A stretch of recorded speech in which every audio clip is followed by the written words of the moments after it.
at 10 p.m. Last night. We started receiving calls of an active shooter at the Route 91 Harvest Festival located adjacent to the Mandalay Bay Resort.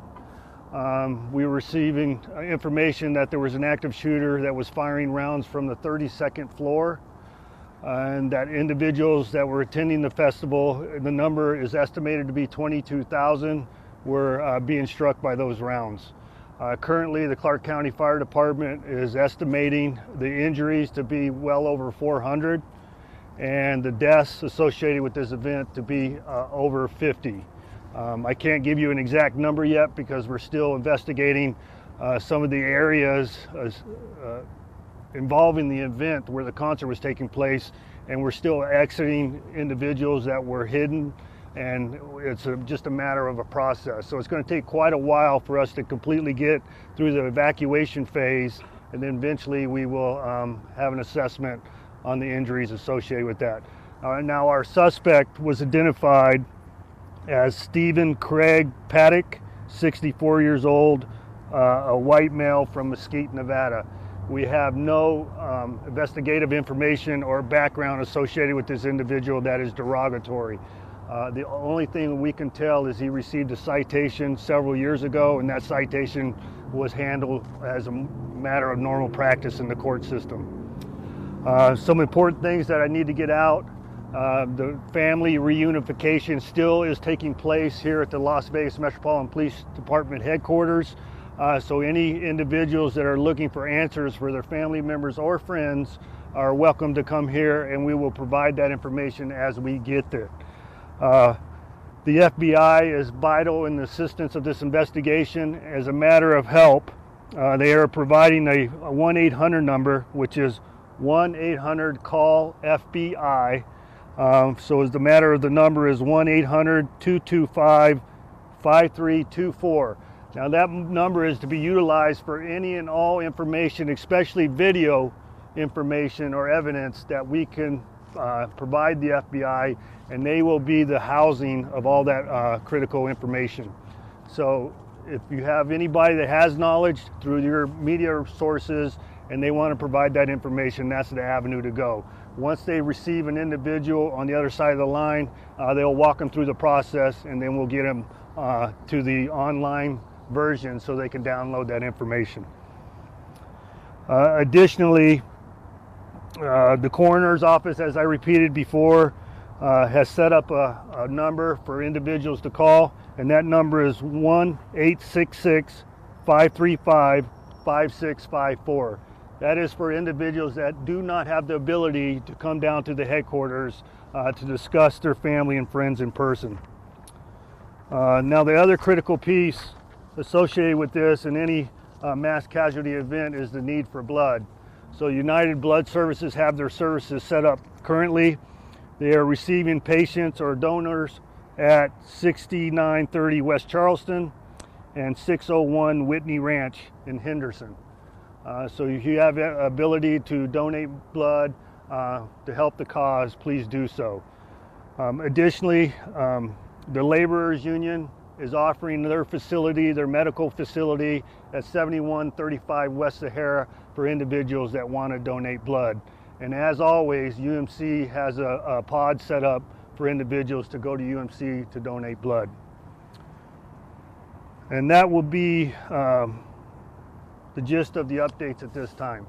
So I'm happy to answer any questions. Sheriff, can you talk about what the scene was like in that room when your officers walked inside? We believe the individual killed himself prior to our entry. How many weapons was he found with? We are still going through the search warrant actively at this time, but it's in excess of 10 rifles. What's the status of Mary Lou Danley? I'm sorry? The woman We have located her out of the country. She was not with him when he checked in. We have discovered he was utilizing some of her identification, and we've had conversation with her, and we believed her at this time not to be involved. But obviously that will be, that investigation will continue. And as far as his residence in Mesquite, we have officers now there serving a search warrant. anything yielded by that search warrant at this moment, at this point? No, we just made entry just a matter of minutes ago. So that's going to be quite some time. We're going to clear the residence first for any possible explosives.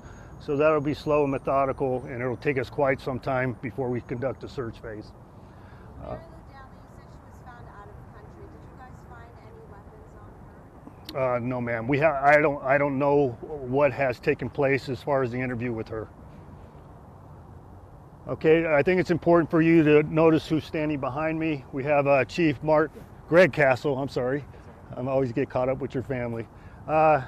Greg Castle has been integral in the saving of lives.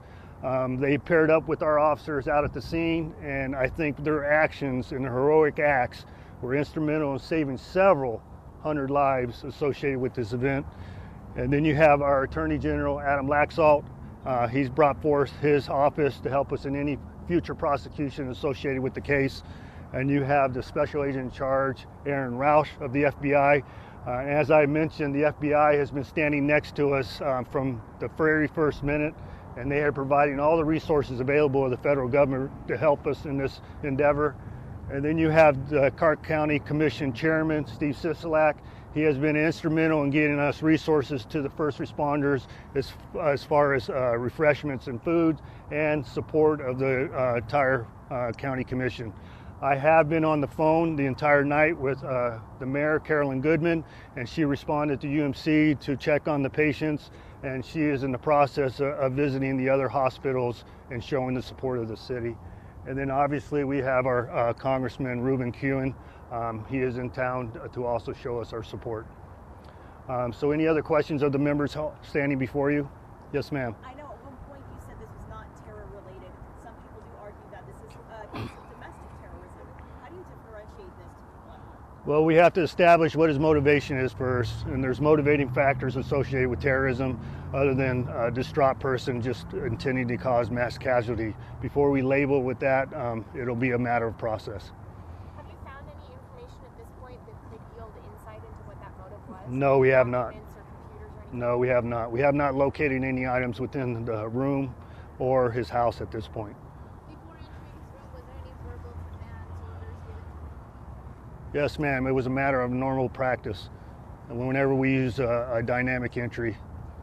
Sheriff, was there anything else in the hotel room that made you think, aside from the number of weapons, that made you think he had been there for a while? Or... No, we have information he's been there since the 28th of September. So I have no idea as whether he prevented the housekeepers from entering the room or not. That's just a matter of continued investigation.